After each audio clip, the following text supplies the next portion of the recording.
I woke up at 5:45 a.m. to the sound of rain pattering against the window of our small apartment in Seattle, Washington. The streetlights outside cast a dim glow on the wet pavement as I laced up my work boots, slinging my backpack over one shoulder and grabbing my thermos of black coffee, no sugar, just the way I liked it to kickstart another long day. At 34, I'd been in construction for 12 years, and the routine had become second nature. The ache in my shoulders from hauling beams and mixing concrete was a familiar companion, a reminder that every sore muscle was building towards something better for my family. I stepped quietly into the bedroom where Madison was still curled up under the silk comforter we'd splurged on last Christmas. Her blonde hair splayed across the pillow, and she looked peaceful in sleep. I leaned down and kissed her forehead softly, breathing in the faint scent of her lavender shampoo. She stirred slightly, but didn't wake. We've been married 7 years now. Ever since we met in college, she was studying marketing. I was in engineering. After Jace was born 5 years ago, she decided to stay home, and I supported it. We weren't rich, but we had enough a cozy 2-bedroom in a quiet neighborhood, bills paid on time, and dreams of a bigger house someday. I believed my hard work would pay off, that one day I'd give her and Jace the life they deserved. Next, I peeked into Jace's room. My 5-year-old son was fast asleep, clutching his stuffed dinosaur, his little chest rising and falling steadily. I smiled, adjusting the blanket over him. He was the light of my world, always asking questions about cranes and skyscrapers, wanting to be just like Dad. I whispered a silent promise to him I'd keep grinding so he never had to worry. By 6:30, I was out the door, the rain soaking my jacket as I headed to the construction site downtown. The city was waking up, commuters rushing past with umbrellas, the hum of traffic building. At the site, the air smelled of wet earth and diesel. I clocked in, nodding to my crew, Tony the foreman with his booming laugh, and the new guys still learning the ropes. We were building a high-rise office tower, and today meant climbing scaffolds in the drizzle, securing rebar frames. My hands were calloused, my gloves worn, but I took pride in it. Every beam I set was a step toward stability. As I worked, my mind wandered to Madison. She'd seemed distant lately, scrolling her phone, more mentioning old friends from her family's circle. Her dad, Peter Harrington, came from old money. Nothing extravagant, but enough to make our life feel modest by comparison. When we got engaged, he'd insisted on a prenup, saying it was family tradition. I'd signed it feeling a bit low, like I wasn't good enough, but I loved Madison too much to argue. Now it was just a faded memory in a drawer somewhere. I didn't know that back home, as the rain continued to fall, Madison was standing alone in our kitchen.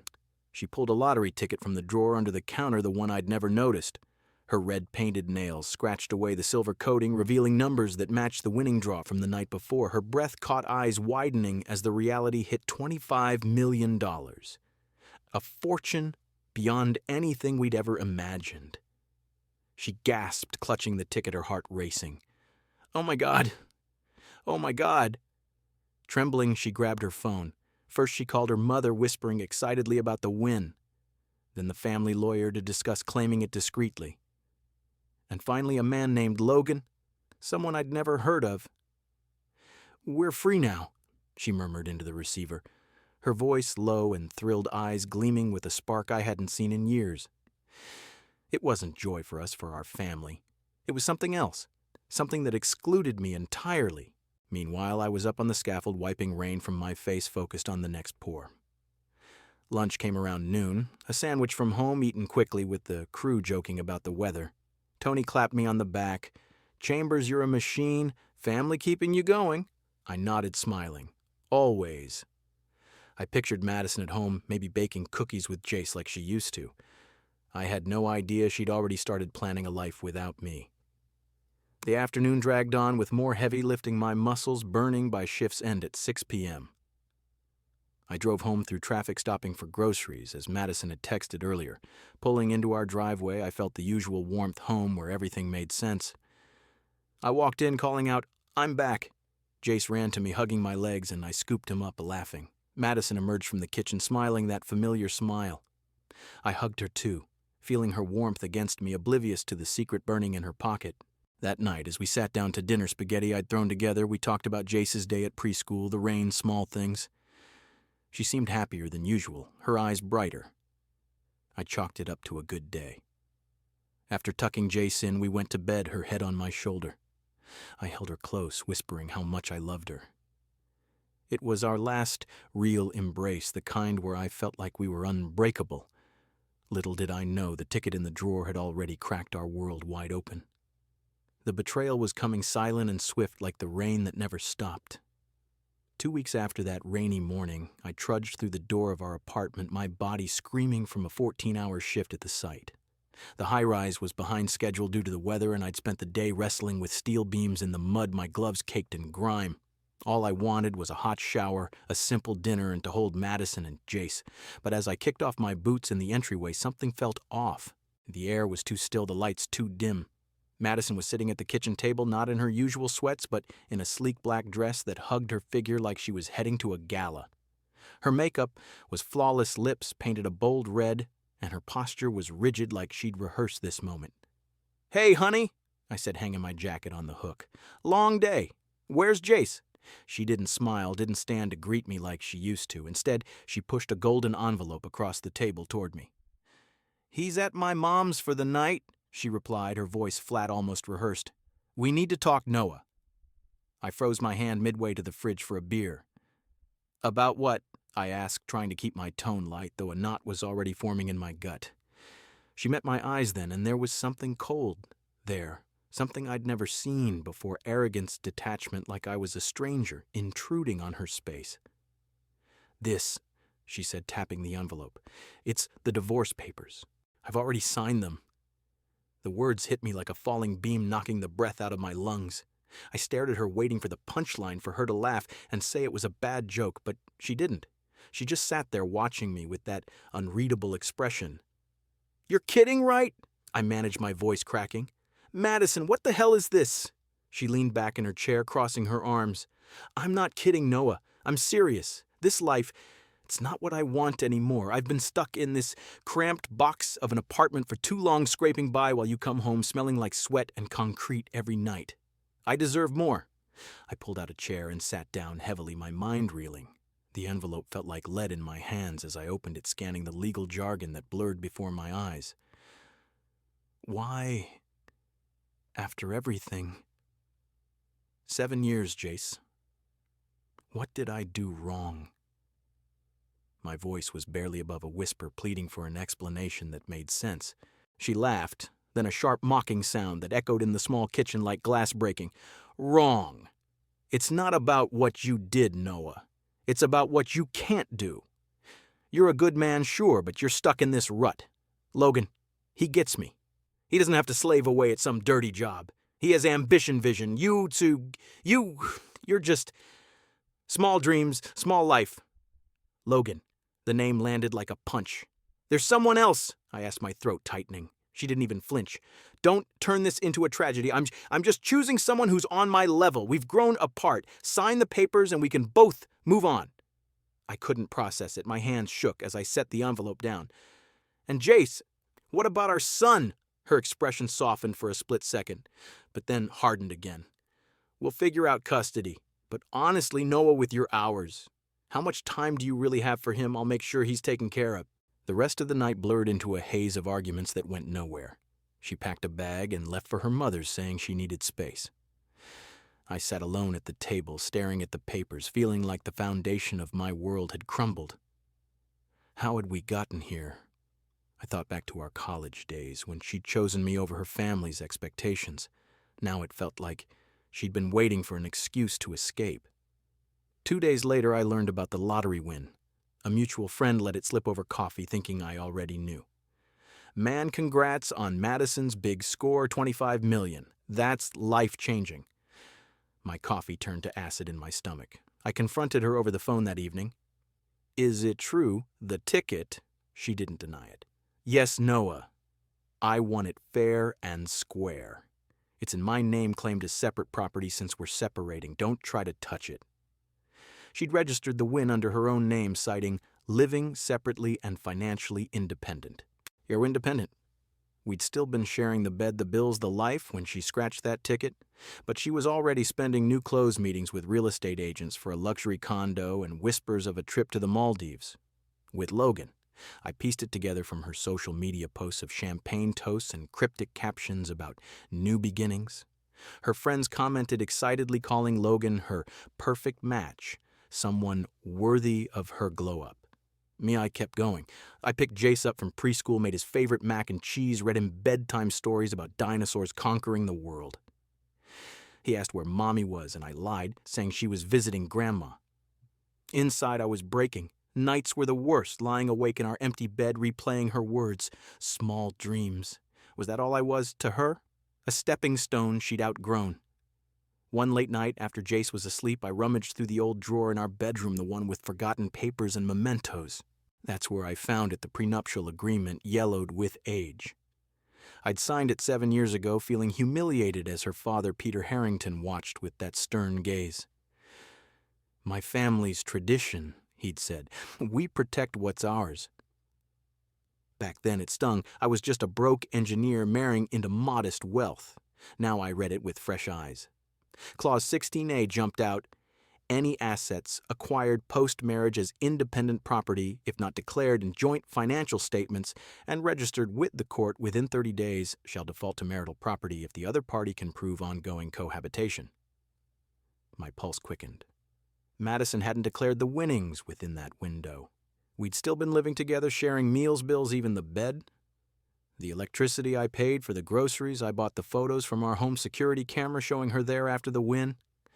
I sat back the document in my hands, feeling like a weapon she'd forged herself. For the first time since she handed me those papers, a spark of resolve ignited in me. Not rage, not vengeance, just a quiet determination. I wouldn't let her walk away with everything, leaving Jace and me in the dust. Tomorrow, I'd call a lawyer, Aaron Myers, a specialist in high-asset divorces. I want what's fair, I'd tell her, and custody of Jace. She's already planning trips with her new guy. Our son deserves stability. As I turned off the light, staring at the ceiling, I realized this wasn't just about the money. It was about reclaiming what she dismissed my worth, my role as a father. Madison thought she'd won the lottery and escaped.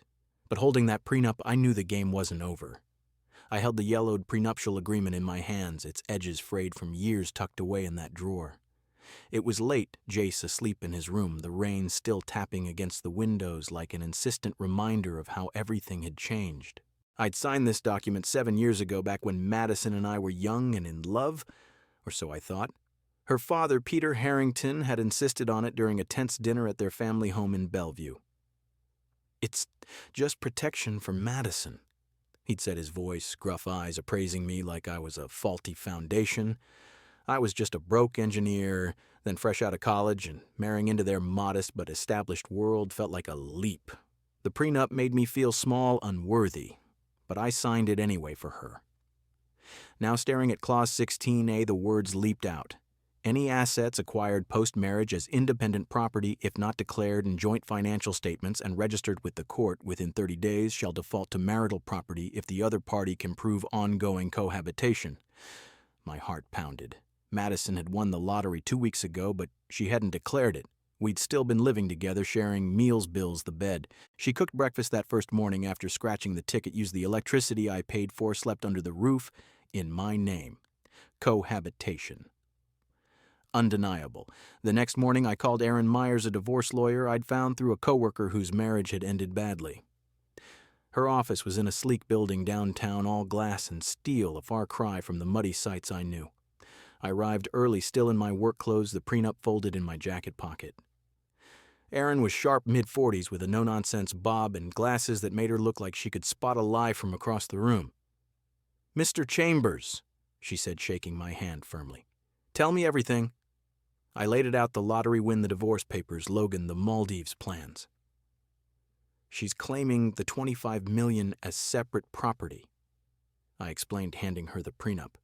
"But we were still together when she won. She didn't declare it." Erin scanned the document, her pen tapping the table. "This is Gold Noah. Clause 16A is ironclad under Washington state law. If we prove cohabitation post-win and no timely declaration, that jackpot becomes marital property split down the middle." She leaned forward. "What do you want out of this? The money, custody." I thought of Jace's innocent questions about Mommy's absence. fair share of the assets, sure, but mostly custody of Jace.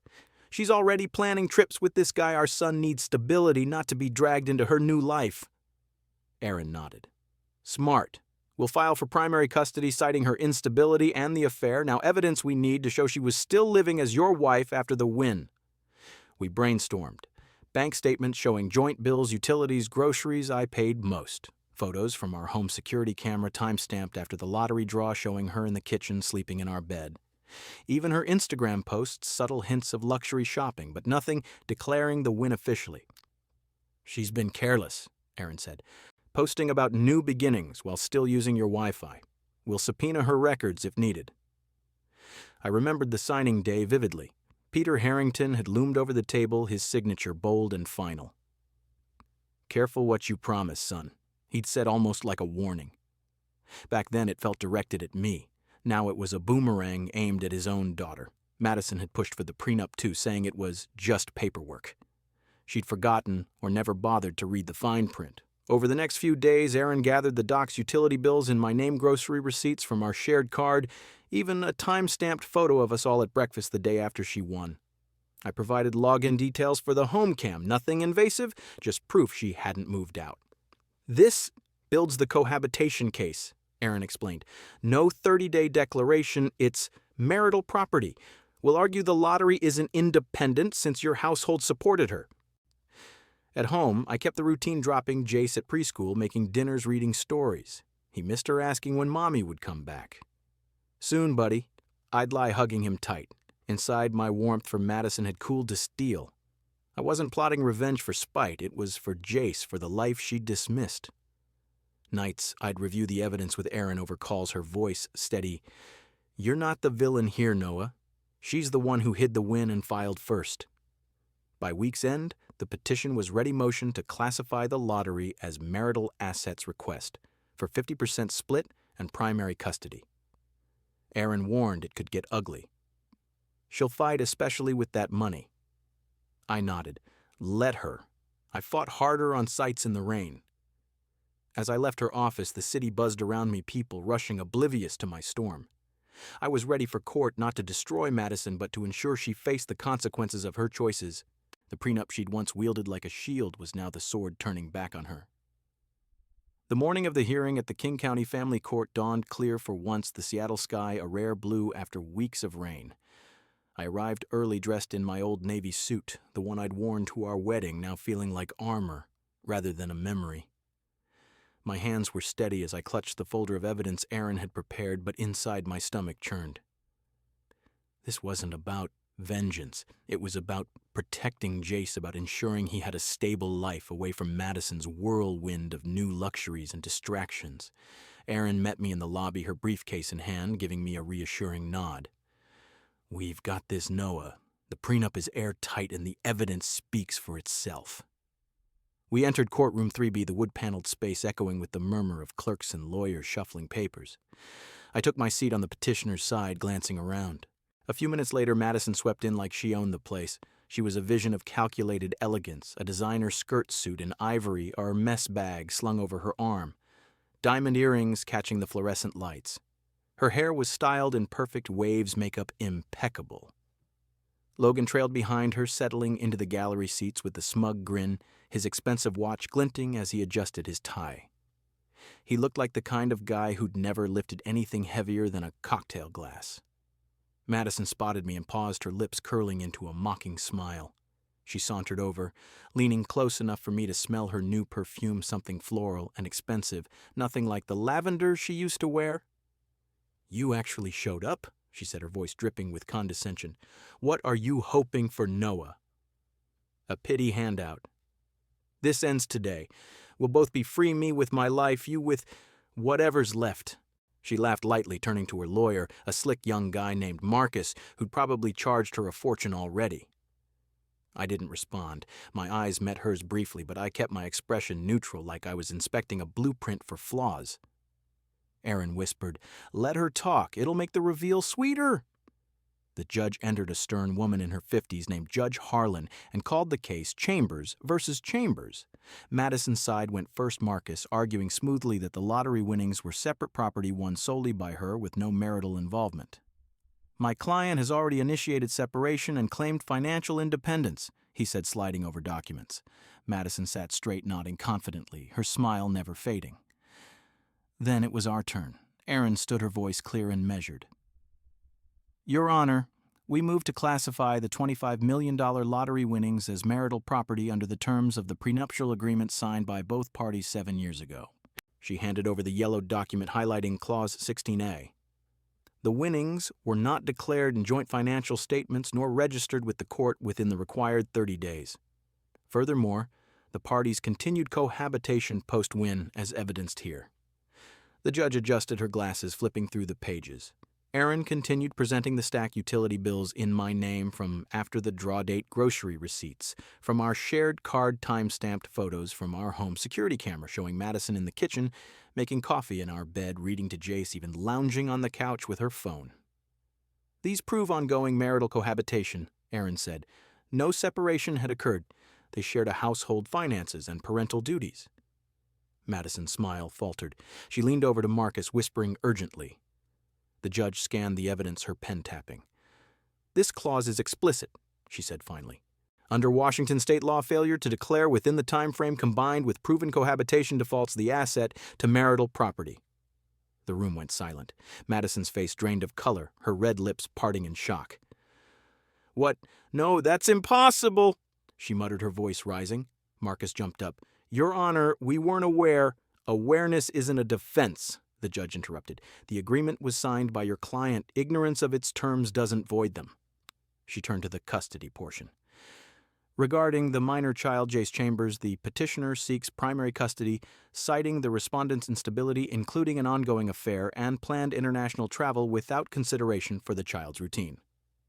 Erin added, "Instagram posts from Mrs. Chambers show vacation plans with her partner Logan Avery to the Maldives, hardly prioritizing a 5-year-old's needs." Madison shot up, tears welling. "I'm his mother. I carried him, raised him. The money is mine. I want it." Her voice cracked the poise, shattering. The judge raised a hand. "Sit down, Mrs. Chambers. Emotional appeals don't override evidence." Logan shifted uncomfortably in his seat, his smugness gone, eyes darting to the exit. I finally spoke, looking straight at her. "You should have read the prenup you made me sign, Madison. The one your dad insisted on because I wasn't good enough." Her eyes met mine wide with betrayal, as if I were the one who'd hidden secrets. The judge continued. "The court rules the lottery winnings as marital property to be divided equally, $12.5 million each after taxes and fees. Primary physical and legal custody of the minor child is awarded to Mr. Noah Chambers. Mrs. Chambers is granted supervised visitation twice monthly." Madison collapsed back into her chair, sobbing openly. "This can't be happening. I won that money." Marcus tried to console her, but she shoved him away. Logan stood abruptly, slipping out the back door without a word. The judge banged her gavel. "Case adjourned." Erin patted my shoulder. "You did it, Noah." I nodded, but there was no triumph, just relief for Jace for the stability he'd have. As we filed out, Madison grabbed my arm in the hallway, tears streaking her makeup. "Noah, please. We can work this out. I didn't mean—" I pulled away gently. "You meant every word when you handed me those papers. This is what fair looks like." She crumpled against the wall as I walked away, the weight lifting from my chest. Jace would be safe. That was all that mattered. The courtroom doors closed behind me, echoing like the end of a chapter I never wanted to write. 3 months after the courtroom bombshell, Jace and I had settled into our new home in Kirkland, a modest but comfortable house overlooking the lake. It wasn't flashy, no marble counters or infinity pools like the ones Madison had been eyeing, but it had a small backyard where Jace could run around with his dinosaur toys and a garage where I could tinker on weekends. I'd used my share of the money wisely, paying off the old apartment's mortgage, setting up a college fund for Jace, and investing the rest in stable stocks Erin had recommended. No splurges, no showing off. That wasn't me. Jace was happier here, his laughter echoing through the rooms as he built forts out of blankets. "Dad, look. It's a castle for Rex. he'd shout, and I'd join him feeling a peace I hadn't known in years. The divorce had been finalized quickly after the hearing with supervised visits from Madison. She hadn't shown up for the first 2 citing, scheduling, conflicts. Fine by me, Jace deserved consistency, not chaos. I thought about her sometimes not with anger anymore, but with a detached curiosity. What had become of the woman who'd thrown away our life for a fantasy word trickled back through mutual acquaintances? Logan had vanished shortly after the ruling, ghosting her calls once the full $25 million wasn't hers alone. Can't build a future on half, he'd reportedly texted her before blocking her number. Her social media went dark, the glamorous posts replaced by silence. She moved into a rental apartment downtown, nothing like the luxury condo she'd bragged about. No more Hermes bags or Maldives dreams, just the reality of a halved fortune and a shattered image. One afternoon as I mowed the lawn, my phone buzzed with a text from an unknown number. It was her, "You won Noah, but you know what, I did love you once." I stared at the screen, the words stirring a faint echo of the past. Once, that once, had been my everything nights holding her through doubts, mornings making coffee while she slept in. But she'd chosen Logan, chosen to mock me as small. I didn't reply. Instead, I handed the phone to Jace later that evening. "Buddy, if Mom messages, you can say hi if you want." He typed with his little fingers. "Dad says real love doesn't push someone down when they're trying to climb up with you." I didn't know if she'd get it, but it felt right. A few days later, I mailed her a package, no return address, just a copy of the prenup. I'd highlighted Clause 16A and read the words her father had insisted on the trap she'd set without realizing. No note, no signature. She didn't need one to know it was from me.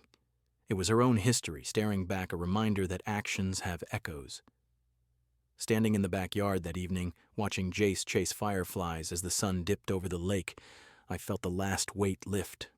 Justice wasn't about destroying her, it was about her facing the mirror of her choices. She'd laughed signing those papers, thinking she'd escaped to something better. Now in her quiet apartment surrounded by half a fortune that felt like nothing, without the life she'd discarded, she was alone. Friends had faded, drawn to her glow-up, but not her fallout. Logan was gone, chasing the next big win. I turned back inside, calling Jace for dinner. As I set the table, spaghetti again his favorite, I knew we'd be okay. Madison hadn't lost me because I'd taken her away from herself. No, she'd sold me cheap trading loyalty for a ticket that promised freedom, but delivered isolation. In the end, the real prize wasn't the money. It was the quiet evenings, like this, building a life that couldn't be scratched away.